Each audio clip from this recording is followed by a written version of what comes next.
The December update is coming pretty close. I mean, if I were to take a gander, we should have devlogs by next week or the week after. And speculation goes wildly in any direction because there's so much that is in the dev files that there's a lot to expect that will be in the next update. So today we'll take a look at what I think will be in the upcoming update, taking into consideration what has already been added, what is in the files, and what is most likely to be added. No, this time I won't be saying F16 because I was merely suggesting that it should be added first, but it's very unlikely. As a start, let's see what are in the files that haven't been added yet. The biggest candidate is the finished T55M. This looks like an updated T55A model to distinguish it from the USSR tree, like the T72M1 and T72A are different from each other. The T55M is also expected to use the Beljan Mikar APFSDS instead of the 3BM25. Expected to pen 380mm RHA, it would be a step up from the 3BM25 by about 45mm. It would obviously be between the T54 and T72M1 and would stay at the same BR of 8.0. The next ones aren't completed models but are mentioned in the CDK or have assets in the CDK. The first one is the A6E Tram. The A6 Intruder is a naval attacker built by Grumman and served during the Vietnam War. If you want more information on this vehicle, I made a video about it. Link is on the screen right now. The TRAM is an acronym for Target Recognition and Attack Multisensor, which was an upgrade package that included the AN-AAS-33 detecting and ranging set, which was a small FLIR and laser designator fitted under the nose. This allowed the A6E to guide laser-guided weapons such as the Paveway without the use of a pod or an external designator. Aside from this, the Airborne Moving Target Indicator allowed the A6E to keep track of moving targets. In theory, this would bring America's CAS game at the same level as the British Harrier GR7.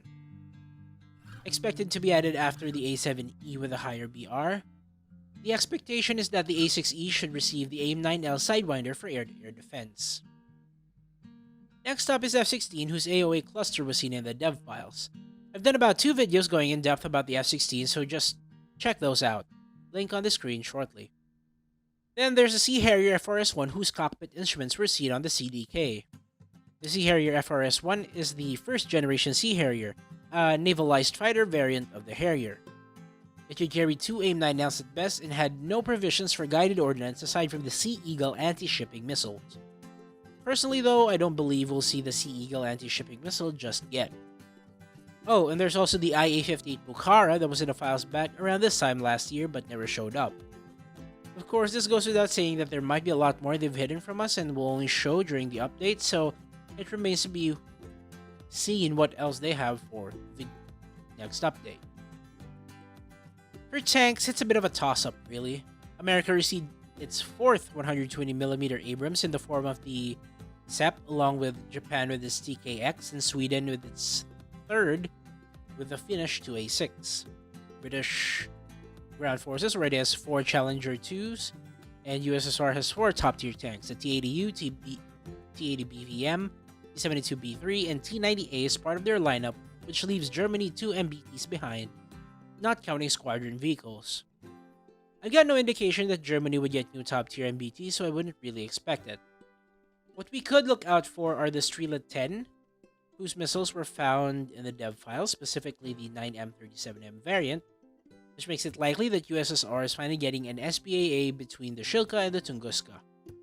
The 2S38 Derivatia PVO technically should be SPAA, but is classed as a light tank in-game. There are also 2 confirmations about Soviet SPAA, the first one being that the Tor will definitely be in the USSR tree after being added in the Chinese tree, and that the Buk missile system is also being worked on. This is interesting because if the Buk is ever added into Ground RB, which is most likely the 9K37 variant, it would be the most powerful SPAA radar in game, detecting and tracking aircraft at high altitude as far as 85 kilometers. The missile itself, the 9M38, is projected to have a range as far as 35 kilometers. So maybe let's save the Buk for when GFRB maps aren't about as small as Abandoned Factory. If I were to have a wish list of sorts for this next update, I would really like to have the F-16A for Israel and hopefully Italy. The MiG-29 for Germany and USSR as well. The J-8D with PL-10s and PL-8s for China. Sweden should also have the AJS-37 by now, considering the Harrier GR7 is around. For tanks, I do want to see the Merkava Mark 3D and Magak 7 for Israel, and M60A3 without thermals at 8.7 for US. China needs its IFVs as well, such as the ZBD86A and some of the ZSD90s. France also need the Damocles pods to guide the LGBs, as the Atlas is way too outdated. Maybe a nice Mirage 2000D with BGL 1000s and AS30Ls. Just, like the Mirage F1 and F1 CT were added one update apart. Either way, we're about to see what Gaijin has in store for us in about a week or two.